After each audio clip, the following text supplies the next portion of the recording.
Hello friends, మీరు చూస్తున్నారు పర్మి creations. అయితే ఈరోజు మీ ముందుకు రావడానికి ముఖ్య ఉద్దేశం ఏంటంటే భారతదేశమే కాకుండా ప్రపంచం ఎదుర్కొంటున్న అతిపెద్ద సమస్య గురించి మీతో డిస్కస్ చేయాలనే ఉద్దేశంతో మీ ముందుకు రావడం జరిగింది. అయితే November 14 అంటే మీకు అందరికీ తెలుసు, ఒక స్పెషల్ డే. ఎందుకంటే ఆ రోజు భారతదేశం మొదటి ప్రధానమంత్రి అయిన జవహర్లాల్ నెహ్రూ గారు పుట్టినరోజు.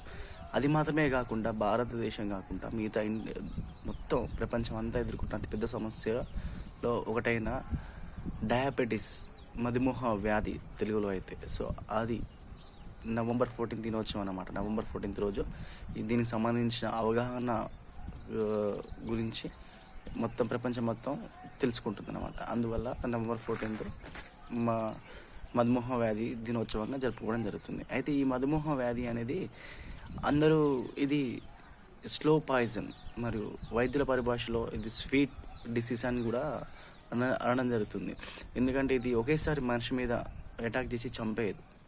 ఇది ఒక మనిషికి తెలియకుండా తనలో కొన్ని రోజుల నుంచి, కొన్ని సంవత్సరాల నుంచి ఉంటూ అది కొన్ని ప్రత్యేక సందర్భాల్లో మాత్రమే బయటపడుతుంది. దానివల్ల ఆ ఒక మనిషి ఆ వ్యాధి వల్ల జరిగే నష్టాన్ని గుర్తించలేకపోవడం జరుగుతుంది. సో అసలు ఈ మధుమేహం గురించి తెలుసుకోవాలంటే అసలు ఈ మధుమేహ వ్యాధి ఎన్ని రకాలనేది ముందు తెలుసుకుంది.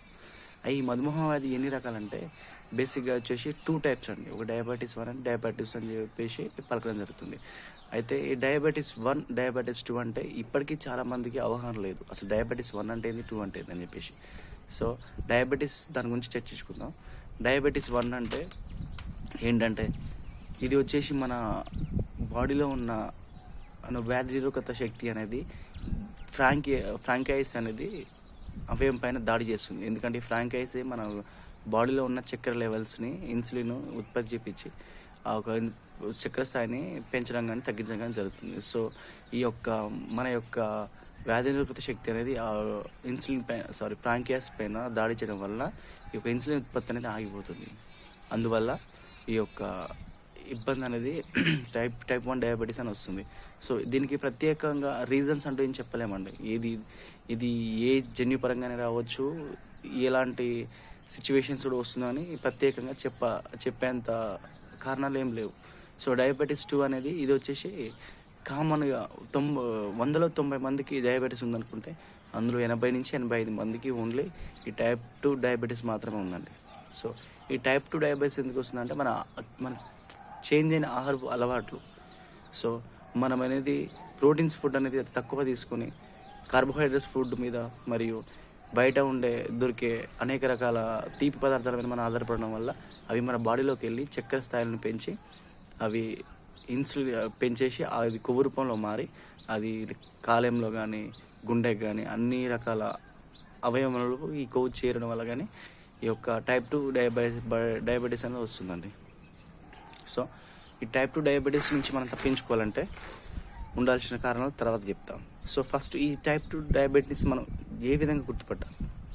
సో ఇది ఒకేసారి బయటపడదండి. ఇది చాలా రోజుల నుంచి మన బాడీలో ఉండి మనం ఎప్పుడైతే సర్జరీ చేసుకోవాల్సిన అవసరం వచ్చిందో, లేకపోతే ఏదైనా తీవ్రమైన వ్యాధి వచ్చిందో ఆ సిచ్యువేషన్లో మాత్రమే మనం టెస్టులు చేయడం వల్ల బయటపడుతుంది. సో దీనికి 3 స్టేజ్లు ఉంటాయండి. ఫస్ట్ డయాబెటీస్ ముందు, డయాబెటీస్ ప్రీ స్టేజ్, డయాబెటీస్ తర్వాత అని చెప్పేసి 2 రకాల స్టేజ్లు ఉంటాయి. సో ఫస్ట్ 3 స్టేజ్ డయాబెటీస్ రాకుండా ఉండడం. సో అది ఎవరికి ఇబ్బంది లేదు. డయాబెటీస్ 2 అంటే డయాబెటీస్లో 2వ రకం ఏంటంటే ప్రీ డయాబెటీస్. సో ఈ ప్రీ డయాబెటీస్ ఏంటంటే ఇది డయాబెటీస్కి ముందు రాకుండా డయాబెటీస్ వచ్చేటోళ్ళ తర్వాత మధ్యలో ఉండే స్టేజ్. సో తర్వాత 3వ స్టేజ్ డయాబెటీస్ వచ్చినాక. సో ఈ ఫస్ట్ 2 స్టేజ్లలో మనం తెలుసుకున్నట్లయితే మన యొక్క వ్యాధిని మన దగ్గర దరిచేరకుండా మనం చూసుకోవచ్చు. కానీ మనం డయాబెటీస్ వచ్చిన తర్వాత అది హార్మోన్ సంబంధించిన సమతుల్యం తినడం వల్ల మనం ఎలాంటి మందులు ఇచ్చినా కూడా అది క్యూర్ కాకపోవడం జరుగుతుంది. సో ఎవరైనా సరే ఫస్ట్ ప్రతి ఇయర్ కంపల్సరీ డయాబెటీస్ టెస్ట్ చేయించుకోవాలి. అయితే ఏ టెస్ట్ ద్వారా ఏ డయాబెటీస్ అనేది మనకు తెలుస్తుంది. సో ఏ టెస్ట్ అంటే హిమోగ్లోబిన్ A1C అనే టెస్ట్ ద్వారా తెలుస్తుంది. అయితే దీని లెవెల్స్ ఉంటాయండి. ఈ లెవెల్స్ గురించి కూడా అందరూ తెలుసుకోవాలి. ప్రతి విషయం మీద అవగాహన అనేది అవసరం.